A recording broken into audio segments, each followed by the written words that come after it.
Good morning students.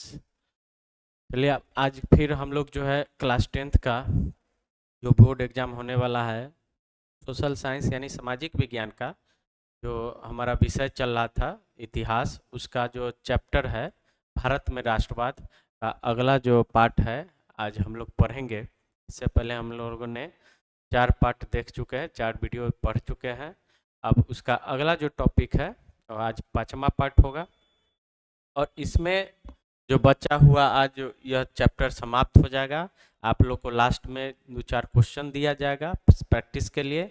आप लोग को वह क्वेश्चन लिखना है और हम जो व्हाट्सएप नंबर देंगे उस पर आप लोग को वह क्वेश्चन को आंसर लिख करके फोटो खींच करके भेजना है कि आप लोग को कितना अंडरस्टैंडिंग हुआ, राइटिंग स्किल क्या है, कहाँ सुधार की ज़रूरत है।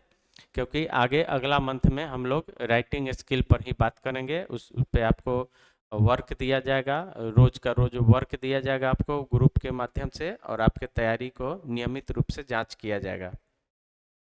तो चलिए आज जो हमारा अगला टॉपिक है भारत का राष्ट्रवाद, भारत में जो राष्ट्रवादी आंदोलन हुआ था। तो हम लोगों ने इससे पहले बहुत सारे टॉपिक को पढ़ लिए हैं। इससे पहले वाले क्लास में सबने अवज्ञा आंदोलन, रॉलेट एक्ट, सब असहयोग आंदोलन, नमक दांडी जो मार्च हुआ था वो सब देख लिए। पूना पैक्ट देखे। पूना पैक्ट जो महात्मा गांधी और डॉक्टर भीमराव अंबेडकर के बीच हुई थी 1932 ईस्वी में हुई थी, पूना में हुई थी। उसके बाद जो हमारा अगला जो टॉपिक है वो है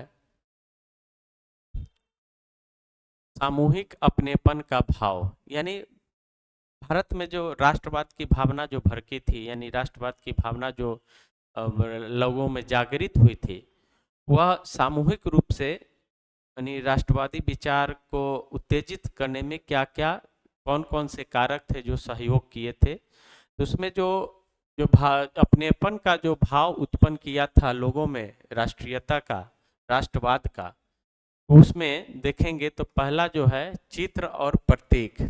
चित्र और प्रतीक जैसे भारत माता की प्रथम छवि, इसके बारे में पढ़े हैं। भारत माता की प्रथम छवि जो है बंकिम चंद्र द्वारा बनाई गई थी। इस छवि के माध्यम से राष्ट्र को पहचानने में मदद मिली। यानी बंकिम चंद्र जो है क्या किए थे, भारत माता का पहला बार छवि को उकेरा था, बनाया था और छवि को बना करके चित्र के माध्यम से क्या किए थे कि बताए थे कि ये भारत माता का यह ऐसा छवि है, चित्र है। हम लोग को अपने भारत माता यानी अपने देश के लिए हम लोग को एकजुट रहना है, हम सब कुछ न्यौछावर करना है आज़ादी के लिए, भारत माता की आज़ादी के लिए। तो ये जो चित्र और प्रतीक थे ये लोगों में राष्ट्रीयता की भावना को विकसित करने में महत्वपूर्ण भूमिका निभाई थी। अगला है लोक कथा। राष्ट्रवादी लोग थे उस समय, राष्ट्रवादी विचार के जो लोग थे भारतीय, वो घूम घूम कर लोक कथाओं का संकलन करने लगे। ये कथाएं परंपरागत संस्कृति की सही तस्वीर पेश करती थी तथा अपनी राष्ट्रीय पहचान को ढूंढने तथा अतीत का गौरव का भाव पैदा करते थे। यानी लोक कथाओं के माध्यम से जो राष्ट्रवादी थे, जो कवि थे या जो भी नुक्कड़ नाटक थे करते थे, जो भी इस तरह के जो लोग थे, वो देश के विभिन्न क्षेत्रों में घूम घूम कर करके भारत के अतीत के बारे में जो कथाएं थी, जो यहाँ का वैभव था, जो यहाँ का सुख सुविधा था, जो सामाजिक आर्थिक राजनैतिक व्यवस्था थी भारत की, उसके बारे में लोगों को घूम घूम कर बताने लगे कि हम ऐसे थे पहले, हमारा ये अतीत था और अब अंग्रेजों के द्वारा हमारे सारे संस्कृति को तहस नहस करके हमें गुलाम बना लिया गया है। इससे लोगों में क्या हुआ कि लोगों में भारत के प्रति जागृति उत्पन्न हुई, राष्ट्रवादी विचारधारा का विकास हुआ। लोग जानने समझने लगे कि हमें गुलाम करके रखा गया है, लेकिन हम पहले ऐसे नहीं थे। तो ये जो लोक कथा था वो भी भारत में राष्ट्रवादी चेतना को जागृत करने में महत्वपूर्ण भूमिका निभाई थी। अगला है चिन्ह। जैसे उदाहरण के लिए हमारा जो झंडा है, हमारे देश का जो झंडा है, तो झंडा जो है बंगाल में 1905 में स्वदेशी आंदोलन के दौरान सर्वप्रथम एक तिरंगा जो है, उस समय उसका तिरंगा का कलर अलग था, वह था हरा, पीला और लाल। कब स्वदेशी आंदोलन जब 1905 में बंगाल में शुरू हुआ था, उस समय तिरंगा में जो 3 कलर का उपयोग किया गया था, मान्यता दी गई थी, वह हरा, पीला और लाल था। ये 3 कलर था उस समय, जिसमें और इसके अलावा इस तीनों कलर के अलावा 8 कमल थे, यानी 8 कमल के फूल को भी वहाँ पे समाहित किया गया था। उसके आगे 1921 आते आते महात्मा गांधी ने सफेद, हरा और लाल रंग का तिरंगा तैयार कर लिया। उस समय भी क्या हुआ, सफेद, हरा और लाल। महात्मा गांधी ने 1921 तक हमारे हमारे देश का जो प्रतीक चिन्ह है झंडा, उसमें पहले क्या था कि हरा, पीला और लाल था। इसके स्थान पर 1921 में क्या कर दिया गया, सफेद, हरा और लाल कर दिया गया। फिर बाद में क्या किया गया, आगे चल करके तिरंगा का रंग जो है से अभी क्या है हम लोग को पता है, केसरिया, उजला और हरा है। यानी तीन तीन तीन समय में पुनर्व्यवस्थित होकर के हमारा जो राष्ट्रीय झंडा है वह 3 स्तर से सुधार होते हुए आज हमारे पास जो है केसरिया है, उजला है और हरा है। ये तीनों रंग करके आज हमारा जो हमारे पेश सामने जो वर्तमान में है हमारा राष्ट्रीय झंडा, वो इस स्वरूप में है। अगला देखते हैं। अगला है कि इतिहास की पुनर्व्यवस्था, यानी इतिहास की पुनर्व्याख्या। पुनर्व्याख्या का मतलब व्याख्या करना, फिर से अतीत के बारे में व्याख्या करना, एनालाइज करना।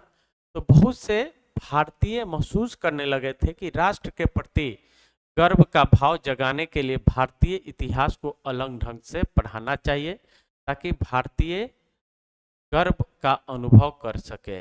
यानी इतिहास को पढ़ाने की बात हुई कि अगर हम अपने अतीत के गौरवशाली जो हमारा इतिहास रहा है, उस इतिहास को हम फिर से पुनर्व्याख्या करें, फिर से पढ़ाई में बच्चों को पढ़ाया जाए, कॉलेज, यूनिवर्सिटी, स्कूलों में पढ़ाया जाए, तो आने वाले समय में लोगों में राष्ट्रीयता की भावना जगेगी।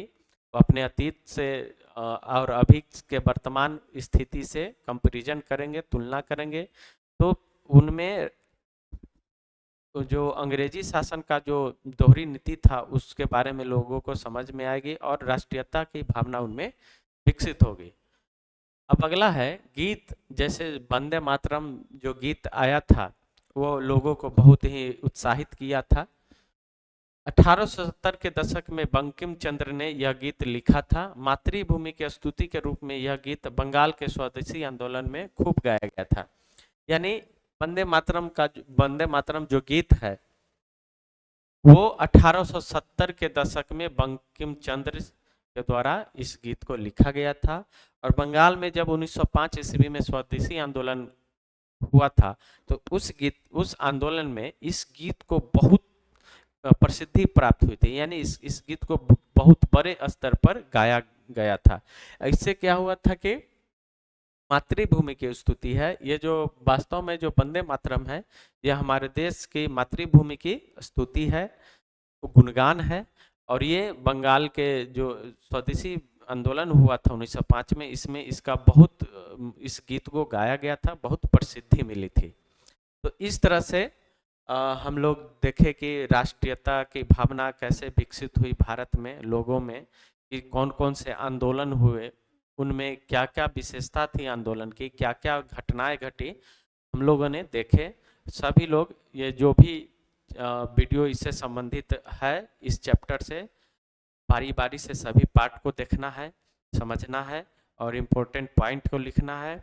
और हम अब जो है आगे कुछ क्वेश्चन दे रहे हैं आप लोगों को होमवर्क के लिए, इसको अपने शब्दों में इसको लिखना है, क्योंकि एग्जाम में उसी स्टूडेंट का नंबर अधिक आता है या अच्छा आता है या पूरा नंबर मार्क्स दिया जाता है जो बच्चा अपने लैंग्वेज में लिखते हैं, अपनी भाषा में लिखते हैं, अपना कॉन्सेप्ट बिल्डअप करके लिखते हैं, अपने स्तर से, अपने तरीका से लिखते हैं आंसर, उन्हीं स्टूडेंट्स का नंबर जो है पूर्ण रूप से दिया जाता है, उनको अच्छा नंबर मिलता है। और किताबी भाषा या गैस की भाषा लिखने वाले बच्चे को का नंबर काट लिया जाता है। तो अभी जो पढ़ाए हैं उसके अनुसार आप लोग कोशिश कीजिए कि अपने भाषा में लिखें। हम कुछ क्वेश्चन दे रहे हैं, उसके बाद एक व्हाट्सएप नंबर दे रहे हैं जिस पर आपको लिख करके या भेजना है, फोटो खींच करके हम उसको थोड़ा एनालाइज करेंगे कि आप लोग का अंडरस्टैंडिंग कितना है। फिर नवंबर महीने के फर्स्ट वीक से हम लोग आंसर राइटिंग पर आएंगे, जिसमें ऑब्जेक्टिव का लगातार चलेगा, मैराथन क्लास चलेगा सभी विषय का, और सब्जेक्टिव का एक एक लघु उत्तरीय दीर्घ उत्तरीय से संबंधित एक एक विषय का एक एक क्वेश्चन आप लोग को लिखाया जाएगा, जिससे आप लोग को तैयारी अच्छी होगी और आप परीक्षा में अच्छे नंबर ला पाइएगा। तो देखते हैं ये जो क्वेश्चन है आप लोग को लिखना है। ये हमारा क्वेश्चन है, पहला क्वेश्चन है, आप लोग को इसको नोट कर लेना है। हम आप लोग देख लीजिए इसको, ये अगर अच्छा से दिखाई ना दे तो वीडियो क्वालिटी बढ़ा लीजिएगा और इसको रोक करके पॉज करके सारे क्वेश्चन को लिख लीजिएगा, सारे इंपॉर्टेंट क्वेश्चन है। तो पहला क्वेश्चन है, उपनिवेशों में राष्ट्रवाद के उदय की प्रक्रिया उपनिवेशवाद विरोधी आंदोलन से जुड़ी हुई क्यों थी? ठीक है, उपनिवेश मतलब जो गुलाम देश होते हैं किसी देश का, जैसे कि भारत की बात करें तो भारत है किसका उपनिवेशिक देश था? ब्रिटेन का। तो उपनिवेशिक जो देश है, जो राष्ट्र है, उनमें राष्ट्रवाद के उदय की प्रक्रिया जो है राष्ट्रवाद विरोधी आंदोलन से जुड़ी हुई क्यों थी? तो जितना भी आंदोलन था वो कहीं ना कहीं हम लोगों ने पढ़ा है, इसमें सारे आंदोलन जो है क्या था? राष्ट्रवादी आंदोलन था। यानी वह भारत को आज़ादी दिलाने के मकसद से ही आंदोलन शुरू हुआ था। तो इसको लिखना है अपने भाषा में, इसमें आंदोलन का जिक्र करना है, कौन कौन से आंदोलन में क्या क्या हुआ, लोगों में जागृति कैसे हुई, लोगों में राष्ट्रवाद की भावना कैसे जागृत हुई, पॉइंट करके लिखना है अपने स्तर से। यानी इसमें किसी चीज़ का हेल्प नहीं लेना है, अपना नॉलेज चेक करना है। दूसरा क्वेश्चन है, पहले विश्व युद्ध ने भारत में राष्ट्रीय आंदोलन के विकास में किस प्रकार योगदान दिया? पहले प्रथम विश्व युद्ध के बारे में तीसरा या दूसरा चैप्टर में पढ़ाए थे कि प्रथम विश्व युद्ध में भारत क्यों शामिल हुआ, अंग्रेजों को क्यों साथ दिया, क्या क्या ये सहायता किया और क्यों किया? क्योंकि भारत कोई किसी लाभ के कारण ही ऐसा किया था, क्योंकि भारत को चाहिए था अंग्रेजों से आज़ादी चाहिए था, स्वराज चाहिए था। इस लालच से भारत ने सहयोग किया था अंग्रेजों का, लेकिन अंग्रेज क्या किया था? बाद में धोखा दिया था भारत को, अपने वादे से मुकर गया था। इसीलिए उसके बाद लोगों में गुस्सा उत्पन्न हुआ और वह गुस्सा जो आंदोलन में बदला और उस आंदोलन से लोगों में राष्ट्रवाद का भावना उत्पन्न हुआ। इस सभी बात हम पढ़ाए हुए हैं, आप लोग ध्यान कीजिए, नहीं तो फिर से एक बार वीडियो देखिए और अपने भाषा में लिखिए ताकि आपको अपने तैयारी का स्तर पता चल सके। तीसरा है, भारत के लोग रॉलेट एक्ट के विरोध क्यों कर रहे थे? यानी रॉलेट एक्ट का विरोध भारत क्यों किया, भारत के नागरिक क्यों किया था? ये भी बहुत अच्छा से हम पढ़ाए हुए हैं, वीडियो देखना है, समझना है और अपने भाषा में लिखना है। चौथा है, गांधी जी ने असहयोग आंदोलन को वापस लेने का फैसला क्यों किया? ये भी पढ़ाए हुए हैं, सारा चीज़ बताए हुए कि 1920 का जो असहयोग आंदोलन था वह उत्तर प्रदेश में चौरा चौरी जो स्थान था, चौरी चौरा, वहाँ पे हिंसक घटना हुई थी, थानों में लोगों को जला दिया गया था, थानेदारों को, ग्राम प्रदर्शनकारियों के द्वारा। इससे महात्मा गांधी दुखी हुए थे, क्योंकि महात्मा गांधी अहिंसा के पुजारी थे, वो हिंसा नहीं चाहते थे। इस कारण गांधी जी इससे नाखुश थे और इसी कारण महात्मा गांधी ने असहयोग आंदोलन को क्या किया था? वापस ले लिया था, यानी उसको स्थगित कर दिया गया था। तो इसको अपने भाषा में लिखना है, अच्छा से वीडियो देख करके समझ करके। तो ये 4 क्वेश्चन है, ये 4 क्वेश्चन आप अगर कर लेते हैं तो फिर हम नवंबर में जब क्वेश्चन आंसर हम लोग कराएंगे, जो हमारा टीम जो है ग्लोबल स्टडीज़ पे, वो आप लोग को फिर से हम लिखवाएंगे, एक एक बात लिखवाएंगे, फिर से समझाएंगे। ये आप लोग को वर्क दिया जा रहा है कि आप अपना स्तर जान सके कि हम कितना तक हमारे पास नॉलेज गेन हुआ है। तो इसको आप लोग अपने स्तर से लिखना है, अपना कॉन्सेप्ट से लिखना है। लिख करके आप लोग को भेजना है 73 68 99 37 46 इस नंबर पर फोटो खींच करके लिखने के बाद आपको क्या करना है, व्हाट्सएप भेजना है और हम आप लोग का आंसर देखेंगे। इससे हमें पता लगेगा कि कहाँ तक आप लोग को सुधार की ज़रूरत है क्वेश्चन आंसर में। राइटिंग की बात हो, राइटिंग स्किल की बात हो, हैंड राइटिंग की बात हो, लिखने का तरीका, इस सब के बारे में हम लोग फिर पढ़ेंगे। कब से? नवंबर के फर्स्ट वीक से। आप लोग जो भी बच्चे अभी तक सब्सक्राइब नहीं किए हमारे चैनल को सब्सक्राइब कर लीजिए, दोस्तों के साथ शेयर कीजिए, उन्हें भी बताइए कि हाँ इस चैनल पे फ्री में तैयारी कराई जा रही है और बहुत बेहतरीन तरीके से सभी विषयों की तैयारी कराई जा रही है और ये सभी फ्री है। यूट्यूब पे आप लोग पढ़िए और अपना तैयारी को अच्छा कीजिए और लाभ उठाइए ताकि आप लोग को अच्छा से अच्छा मार्क्स आ सके। चलिए तो फिर मिलते हैं अगले वीडियो में। तब तक के लिए थैंक यू, गुड बाय।